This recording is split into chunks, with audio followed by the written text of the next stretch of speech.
verbo haber, haber, the verb haber in Spanish. When do we use haber? Today you will know it. 3, 2, 1. Bienvenidos a Español con Denis, and today you will know when do we use haber. Haber is used when we need to refer to the existence or something, not in the sense of possession, but in the sense like something exists, something like that. You get the point? Yes, this verb expresses the sentence or the presence of something in the form of I, and also we use haber often in the participles when, for example, the pretérito perfecto, present perfect in Spanish, it's like the helper, the verb that we use to make part of this past pretérito perfecto. Haber, we don't use it to express where is the object located, but the existence of the object or the thing that we are talking about. There are, there is. In English is there are, there is. If I say, hay un perro en la calle, or en la calle hay un perro, and I'm not telling you it's my dog, I'm just telling you that there is a dog on the street. Got it? I hope so. Or I can say, en la calle hay muchas personas. And also, haber we use often when we need to use the pretérito perfecto, like I said before. For example, yo he comido. Yo he comido is pretérito perfecto. In Spanish, it's like I ate, but in pretérito perfecto. Yes, yo he trabajado hoy. I worked today, and is pretérito perfecto, and I use haber like the auxiliary verb, like the helper, how we call it, yes, in Spanish. Yes, and we have different forms of haber, and we have different forms of haber. For example, if we talk about present, I, what is I?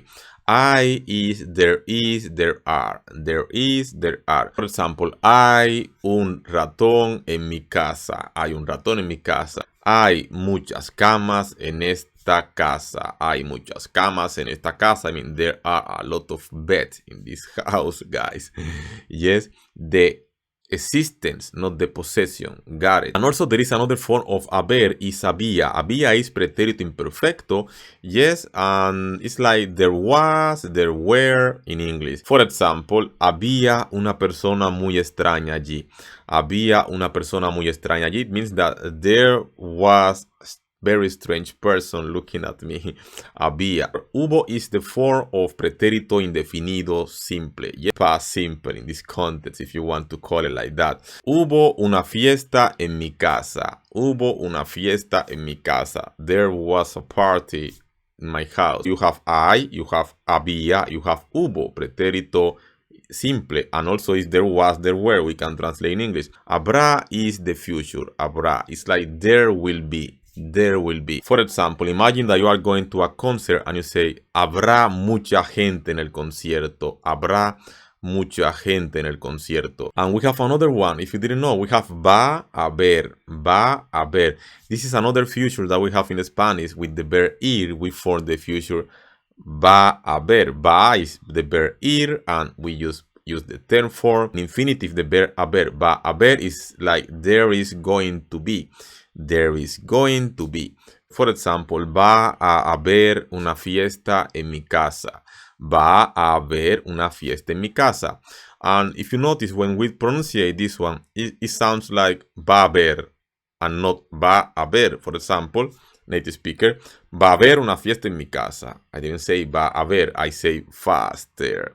Va a haber una fiesta en mi casa. Like there is not like very short, yes, because this is how we speak, guys. No, when do we use haber? Haber. And soon I will make another video, but about the different moments when we use haber, like expressions, like the verb tocar, like the verb tener, like the verb faltar that we did some weeks ago, months ago. Yes, guys, if you like this video, remember to like and subscribe and share the video with someone that you think can be useful, that is learning Spanish. Maybe this video can be useful for them. Like and subscribe, and let me know in the comments, what do you think? It is useful? It was useful? I will be happy to see your comments as usual, and see you in the next video. Hasta la próxima. Cuídense. Remember that you can watch all the videos with the verb tocar, faltar, tener, and so on, even tomar. Hasta la vista. Chao.